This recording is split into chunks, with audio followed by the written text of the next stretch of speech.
Everyone, I'm Neha and welcome back to my channel. I'm here with a new topic, so let's begin.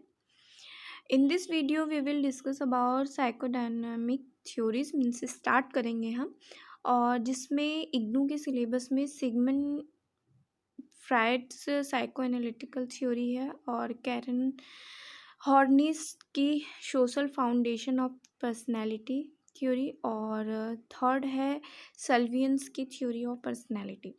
ये तीनों psychodynamic theories हैं और बहुत ज़्यादा important हैं, तो हम वन बाय वन डिस्कस करेंगे। In this video we will discuss about Sigmund Freud's psychoanalytical theory. हम स्टार्ट करेंगे। इसमें hypnosis, dream analysis and free association था।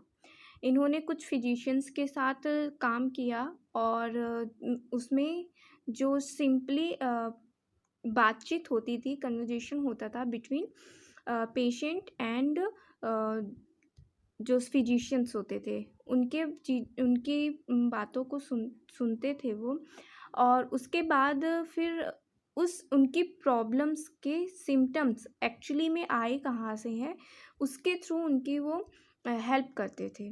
और उन्होंने कई सारे ऐसी प्रॉब्लम्स को दूर भी किया है। एक वुमेन थी जो पैरालाइज थी और अपने आर्म को वो यूज़ नहीं कर पाती थी, बट इनके ट्रीटमेंट और इनके टेक्निक्स की वजह से वो अपने आर्म्स को यूज़ करने लगी दोबारा से, जैसे वो पहले करती थी।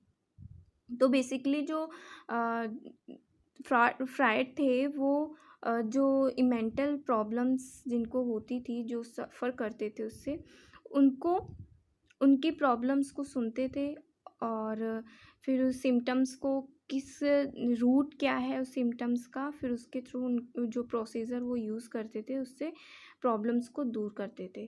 तो इन्होंने जो पर्टिकुलर बिहेवियर देखा, unconscious mind, conscious mind, subconscious mind, कुछ इस तरीके के बिहेवियर देखे और उन्हीं के बेस पर building a theory of personality to explain the working of human mind. So now we will describe important concept of his theory. तो सिगमंड फ्राइड ने साइकोएनालिटिकल जो थ्योरी दी थी, उससे पहले हम एक पॉइंट को डिस्कस कर लेते हैं। बहुत सारे डाउट्स होते हैं, कन्फ्यूज़न होती है इस वर्ड्स में, psychodynamic and psycho analytic. It should be remember that कि फ्राइड की जो थ्योरी है वो साइको एनालिस्ट है, एनालिटिक है, और एक इनकी जो साइको एनालिटिक थ्योरी है उसी में एक टर्म है साइकोडायनामिक, जो refers to both his theory and those of his followers. Fried की जो साइको एनालिसिस है वो एक थ्योरी भी है और एक थेरेपी भी है, जो उन्होंने मेंटल प्रॉब्लम्स को दूर करने के लिए यूज़ किया था। तो जो फ्राइड की साइको एनालिटिक थ्योरी है, उन्होंने डिस्क्राइब किया है बेसिकली 3 पॉइंट्स पे: structure of personality, dynamics of personality and development of personality. In this video, we will discuss about structure of personality. In order to describe the structure of personality, the following two models have been developed by Freud. तो first है topographical model और second है dynamic और structural model. तो हम पहले topographical model को discuss करेंगे जो फ्राइड ने दिया है। तो टोपोग्राफिकल मॉडल जो है उसको स्टेट ऑफ कॉन्शियसनेस भी कहा जाता है। इसको 3 पार्ट्स में, 3 स्टेट्स में डिवाइड किया था फ्राइड ने, जिसमें था फर्स्ट है कॉन्शियस स्टेट और सेकंड है सब कॉन्शियस स्टेट, जिसको प्री कॉन्शियस स्टेट भी बोला जाता है, एंड थर्ड है अनकॉन्शियस स्टेट। तो इसको हम वन बाय वन डिस्कस कर लेते हैं। फर्स्ट आता है कॉन्शियस स्टेट। कॉन्शियस स्टेट वो है कि जो आप इसी मोमेंट में सोच रहे हैं, जो कर रहे हैं, मीन्स कि जो प्रेजेंट टाइम में आप कर रहे हो वो आपका कॉन्शियस स्टेट होता है, मीन्स कि कॉन्शियस माइंड होता है। अभी आप इस वीडियो को देख रहे हैं तो ये जो माइंड आप यूज़ कर रहे हैं, जो डिवाइड किए हैं फ्राइड ने, तो वो कॉन्शियस माइंड में आप इस वीडियो को देख रहे हैं।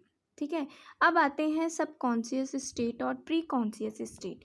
प्री कॉन्शियस स्टेट में जो अभी आपने कॉन्शियस स्टेट के बारे में पढ़ा वो आपके ब्रेन में स्टोर हो गया एज अ मेमोरी। तो वो जो पार्ट होगा वो आपका सबकॉन्शियस और प्री कॉन्शियस स्टेट होगा कि which are not part of our current thoughts but which can be brought into consciousness। ठीक है, फॉर एग्जाम्पल यहाँ पे एक दिया हुआ है कि what you have taken in your breakfast today, जो भी आपने अपने ब्रेकफास्ट में मॉर्निंग में ब्रेकफास्ट किया है वो आपके मेमोरी में स्टोर है, तो वो आपके सबकॉन्शियस माइंड या सब प्री कॉन्शियस स्टेट में स्टोर हो गया है। ठीक है, थर्ड आता है unconscious state.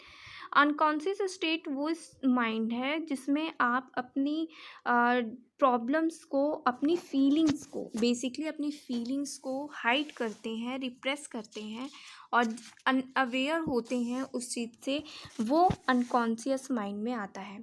For example memories of childhood abuse, तो ये आपके कॉन्शियस माइंड के अंडर में आएगा। ठीक है, इसको बहुत ही अच्छे से एक्सप्लेन किया है फ्राइड ने, एक एग्जाम्पल दिया है आइसबर्ग का।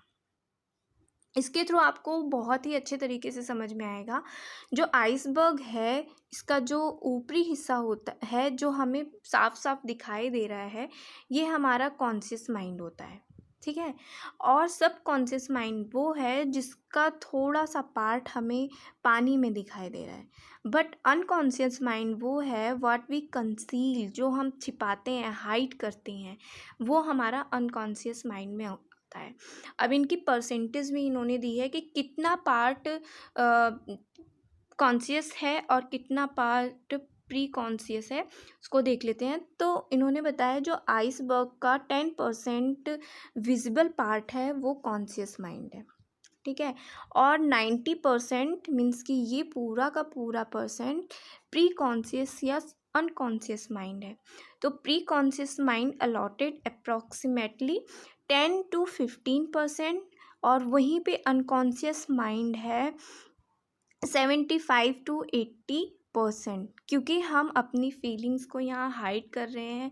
बचपन से लेके अब तक की बहुत सारी ऐसी मेमोरीज होती हैं या फीलिंग्स होती हैं, पेन है, कॉन्फ्लिक्ट है और एंग्जाइटी है जो हम शो नहीं करते हैं। आई होप ये टॉपिक आपको समझ में आ गया होगा। तो इस वीडियो में हमने डिस्कस किया topographical model state of consciousness जो फ्राइड ने दिया था। तो हम नेक्स्ट जो इसका पार्ट है स्ट्रक्चर ऑफ पर्सनैलिटी का, डायनामिक और स्ट्रक्चरल मॉडल, इसको और dynamics of personality defence mechanism जो फ्राइड ने दिया है, डेवलपमेंट पर्सनैलिटी, मैं कोशिश करूँगी कि एक ही वीडियो में कंप्लीट हो जाए। तो तब तक मेरी वीडियोस को देखते रहिए, घर पे रहिए, सुरक्षित रहिए। Thanks for watching.